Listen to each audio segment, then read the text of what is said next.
আসসালামু আলাইকুম। আশা করি আল্লাহর রহমতে সবাই অনেক ভালো আছেন। আমিও আলহামদুলিল্লাহ অনেক ভালো আছি।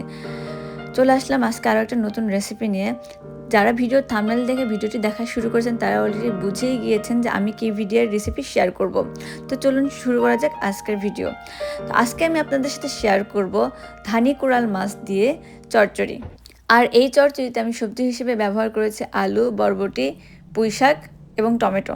ধানি কোরাল অর্থাৎ ছোট কোরাল মাছে কিন্তু কাঁটা থাকে না এবং বাচ্চারা এটা অনেক বেশি পছন্দ করে। আর এই মাছের স্বাদের কথা কি বলবো, যারা না খেয়েছেন তারা অবশ্যই ট্রাই করবেন। তো এর জন্য প্রথমে আমার লাগবে বরবটি, আলু, টমেটো, পুঁইশাক, কাঁচামরিচ এবং পেঁয়াজ। তো সবজিগুলো কেটে রেডি করে ফেলবো, তারপর দেখাবো আমি কিভাবে চচ্চড়ি রান্না করি। চলুন দেখা যাক। সবজির পুষ্টিগুণ যাতে নষ্ট না হয়ে যায় এজন্য আমি সবজিগুলো আগে পানিতে ভালো করে ধুয়ে নিব, তারপর কাটবো। আপনারা চাইলে সবজিগুলো আগে থেকেই 10 মিনিট পানিতে চুবিয়ে রাখতে পারেন, তারপর ভালো করে ধুয়ে কেটে নিতে পারেন। চচ্চড়ি রান্নার জন্য আপনি সবজি যত ঝুরি করে কাটবেন তত বেশি মজা হয়। এরপর আমি যে পাতিলে রান্না করব সেই পাতিলে এক এক করে ধুয়ে রাখা বরবটি এবং আলু দিয়ে দিব। সবজির চেয়ে শাক কিন্তু ভালোভাবে পরিষ্কার করতে হয়, কারণ শাকের মধ্যে বেশিরভাগ ক্ষেত্রে বালি এবং ময়লা থাকে। এর জন্য আমি পুঁই শাকটাকে আগে থেকে পানিতে চুবিয়ে রেখেছিলাম প্রায় 10 থেকে 15 মিনিটের মতো। তারপর এটাকে ভালো করে ধুয়ে কেটে নিয়েছি। এরপর আমি এক এক করে কাঁচামরিচ, পেঁয়াজ এবং টমেটো কেটে রেডি করে নিব। অপরদিকে পানিতে ভিজে রাখা কোরাল মাছটি আমি ভালো করে ধুয়ে নিব এবং মাঝখানে টুকরো করে নিব, যাতে আমার পিসগুলো বেশি হয়। আপনারা চাইলে আস্তও রাখতে পারেন। আমি যেহেতু এখানে আলু একটা ব্যবহার করেছি, তার মানে সবজির পরিমাণটা খুবই কম হবে, যার কারণে 3টা মাছটাকে আমি 6 টুকরো করে নিয়েছি। এরপর আমি যে পাতিলে আলু এবং বরবটি দিয়েছিলাম ওই পাতিলে এক এক করে কাঁচামরিচ, পেঁয়াজ, লবণ, হলুদ এবং সামান্য পরিমাণে জিরা গুঁড়া ব্যবহার করব। আপনারা চাইলে জিরা গুঁড়োটা স্কিপ করতে পারেন। আমি যেহেতু মাছ ব্যবহার করেছি তাই আমি সামান্য পরিমাণে জিরা গুঁড়ো দিব। আপনারা চাইলে দিতেও পারেন, নাও দিতে পারেন। এখন আমি এখানে সয়াবিন তেল ব্যবহার করব। আপনারা চাইলে এখানে অলিভ অয়েল বা আপনারা যে তেলটা খান, সরিষার তেল বা যে কোনো তেল আপনারা যেটা খান সেই তেলটা অ্যাড করবেন। আমি আমার পরিমাণ মতো এখানে তেল দিব। চচ্চড়িতে কিন্তু তেলের পরিমাণটা একটু বেশিই লাগে। তেল দেওয়ার পরে চচ্চড়ির যে আসল কাজ সেটি এখন আমি শুরু করব, অর্থাৎ মাখাবো। আপনি চচ্চড়ি রান্না করার জন্য সবজিটাকে যত ভালো করে মাখাইতে পারবেন চচ্চড়ির স্বাদ কিন্তু তত গুণ বেড়ে যায়। এটি হচ্ছে চচ্চড়ির মূল থিম। চচ্চড়ি ভালো করে মাখালেই কিন্তু চচ্চড়ির স্বাদটা অনেক বেশি বেড়ে যায়। অন্যান্য অঞ্চলে চচ্চড়ি কীভাবে রান্না করে আমি জানি না, কিন্তু আমাদের উত্তরবঙ্গে বিশেষ করে আমার আম্মুকে আমি এভাবেই চচ্চড়ি রান্না করে দেখতাম। আম্মু, নানু, দাদুকে এভাবেই রান্না করে দেখতাম। তাই আমি এভাবেই চচ্চড়ি রান্না করি, আর এভাবে চচ্চড়ি রান্না করলে আসলেই অনেক গুণ মজা হয়।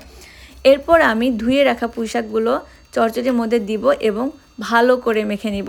পুঁইশাকের ডাঁটাটা আমি পরে দিয়েছি, কারণ সবজিতে বেশি মাখালে নুয়ে পড়ে। এর জন্য আমি আলু এবং বরবটিটা আগে ভালো করে মেখে নেওয়ার পরে পুঁইশাক দিয়ে ভালো করে মেখে নিব। এরপর আমি অ্যাড করব কেটে রাখা কোরাল মাছের টুকরা। ধানি কোরালের টুকরাগুলো এখন আমি দিয়ে ভালো করে মেখে নিয়ে সবজির নিচে বসাই দিব। তারপরে আমি দিব কেটে রাখা টমেটো টুকরাগুলো আমি উপরে দিয়ে দিব। এরপরে আমি পাতিলটাকে ভালো করে ঢেকে দিয়ে হাই হিটে রান্না করব।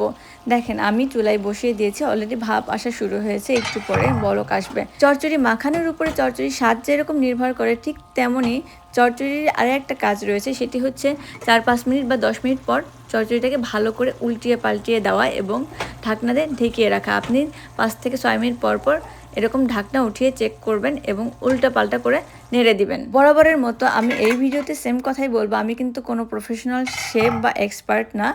আমি আমার বাসায় যেভাবে রান্না করি সেই ভিডিওগুলো আপনাদের সাথে শেয়ার করি, যাতে আপনারা খুব কম সময়ে এবং খুব মজাদার রান্না করতে পারেন। আমার ভিডিওগুলো আপনাদের ভালো লাগলে অবশ্যই শেয়ার করবেন। কথা বলতে বলতে আমার রান্না শেষ, এখন আমি সার্ভ করব। দেখেন আমি ওখান থেকে কিছুটা তরকারি একটা বাটিতে নিয়ে আপনাদেরকে দেখাচ্ছি, দেখতে কতটা লোভনীয় লাগতেছে, খেতে অবশ্যই অনেক মজা হবে। আপনারা অবশ্যই ট্রাই করবেন।